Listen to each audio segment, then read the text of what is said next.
This is Gerald Johan van Waas and the educational channel in relationship with the theory behind sounding form, and theory is also to be found in the theoretical part of volume 1 of the development of the word, and there are also some applications to language and scripts and other associations in the application of the word. The theory says that the letter combinations in words are really directing you into the direction that they are meant to be. And because every letter is also associated with a specific orientation in space and time, and the whole theory explains how it works and so on. But there's also one of the aspects of the theory is also is a formation process that you can imagine, and it's good to learn to imagine it with the language and to have these two layers, the oral layer and the visual layer, that you learn to see them how they work together. They truly work together. The descriptions of the letter combinations also have a formation process in them. And so I will take some words that are very close to each other, and I'll show you how they look like when you show this via this method. And I will show you knock in the Dutch and in the English word, the knock and the knock. I will show you cock in the English and in the Dutch word, cock, cock. I also show you kook, the Dutch word, and knook, a Dutch word. These words hang quite close together. In letters there are just 3 letters mostly, so the N, the O, the K, and the C is there, that appears there as well. So and some variations of these letters together show you how they come to formation. Let's start with the knock and knock.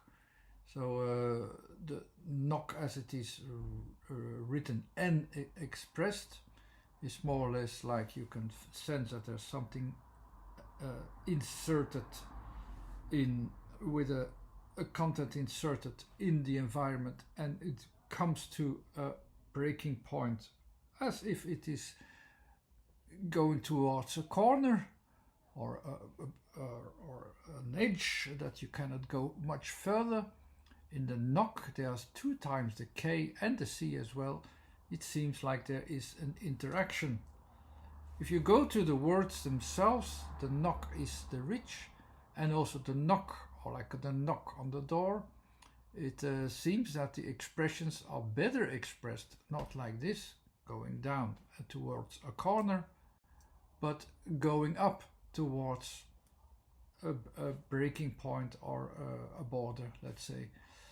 And then you can sense the knock properly.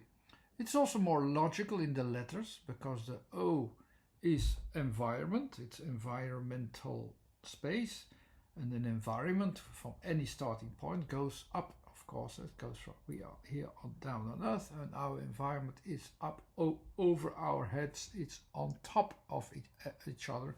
So the O always has to go on top of some of things, and the K is always diagonal.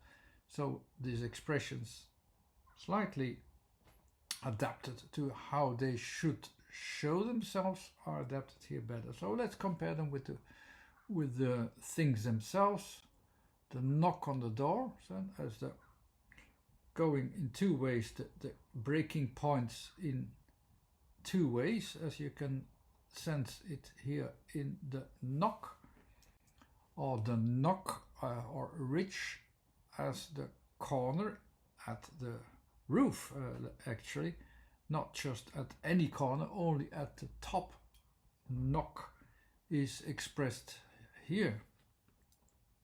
Let's go to cook or to cook, to boil. It's the same thing in English. To cook is only is not to boil. It's not associated with boiling, but in Dutch, kook is actually associated with boiling alone. Also here, it's best to express it with a slightly angle and show you the diagonal progress of cooking, and then you can see indeed that it releases in the boiling process, releasing its elements, breaking apart its elements, boiling up air in the water. That's the cooking is breaking apart the elements and giving them a new order a little bit as well. To cook is not. If I looked up words on this word on the internet and looked for images, almost all the images of cook or to cook are associated with to cook and not the boiling of the water. It was hard to find them, but you could still find them.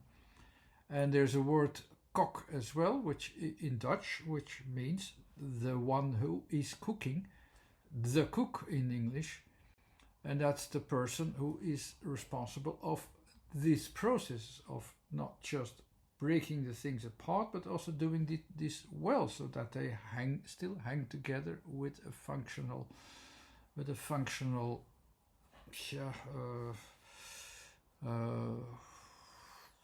new I would say it has to still hang together well. So that's something that you also need to realize, that aspect is there as well. And then we have the English word cock.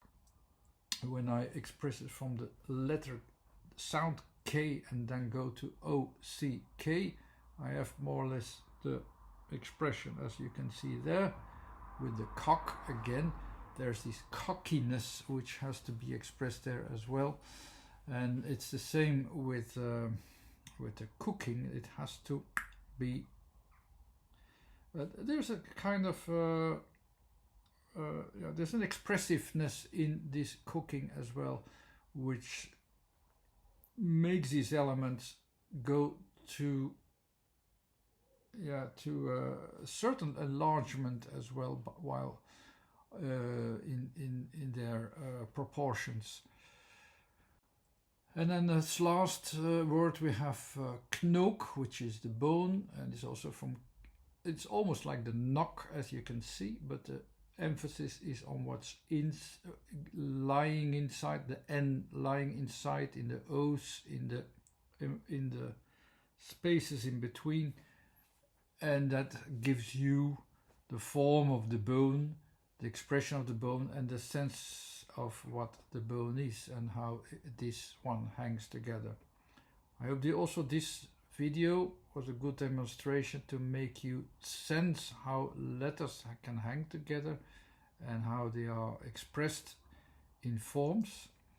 And that was the purpose of this video as well, so to gradually learn to adapt your way of thinking to the formation processes that are guided by the letters themselves.